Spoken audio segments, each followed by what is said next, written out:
नमस्कार मित्रों, आज हम एक अपनी नई श्रृंखला के साथ उपस्थित हुए हैं अपने चैनल एस्ट्रो पूजन में।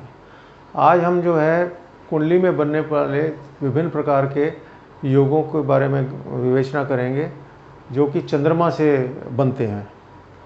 चंद्रमा अपने आप में एक बहुत रॉयल प्लैनेट है।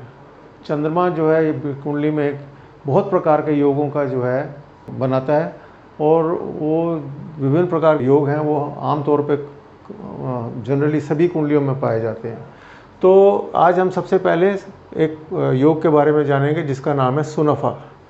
तो सुनफा योग के बारे में ये कहा गया है कि यदि चंद्रमा से द्वितीय भाव में कोई भी प्लैनेट होगा, वो प्लैनेट जैसे कि मंगल भी हो सकता है, बुध भी हो सकता है, गुरु भी हो सकता है, शुक्र भी हो सकता है, शनि भी हो सकता है, लेकिन सूर्य नहीं होगा।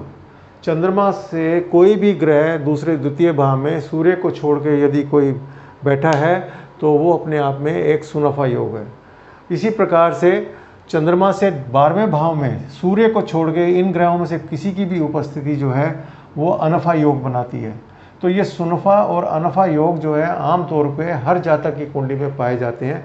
और ये योग जो है यदि किसी की जातक की कुंडली में राजयोग ना भी हो तो ये भी अपने आप में बहुत शक्तिशाली योग हैं जो कि मनुष्य को अपने उसके जीवन काल में भरपूर धन, संपदा, सुख, समृद्धि और हर प्रकार के सुख देने वाला योग होते हैं।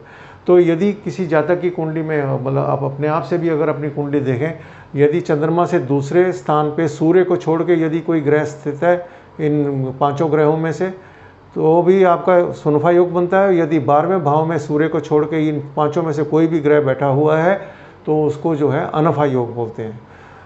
ये तो हो गए सुनफा और अनफा योग। इसी प्रकार से यदि द्वितीय और 12वें भाव में सूर्य को छोड़ के दोनों तरफ जो है अगर कोई ये 5 में से ग्रह बैठे हैं, यानी कि मंगल दूसरे घर में हो और बुध जो है 12वें भाव में हो, या गुरु जो है द्वितीय भाव में हो और शुक्र जो है 12वें भाव में हो, या शनि जो है द्वितीय भाव में हो और मंगल जो है 12वें भाव में हो, तो इन ग्रहों की उपस्थिति जो है वो एक नए योग को उत्पन्न करती है। उसका नाम है दुरुधरा योग।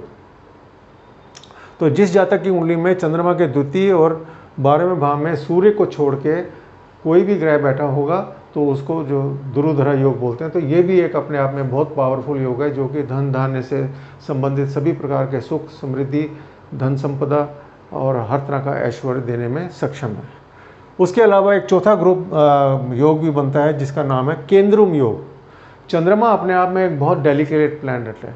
उसको किसी न किसी प्रकार की किसी भी ग्रह से या तो दृष्टि हो या उसका आगे या पीछे बैठे हो द्वितीय भाव में और 12वें भाव में, वो एक तरह की उसको सपोर्ट देता है।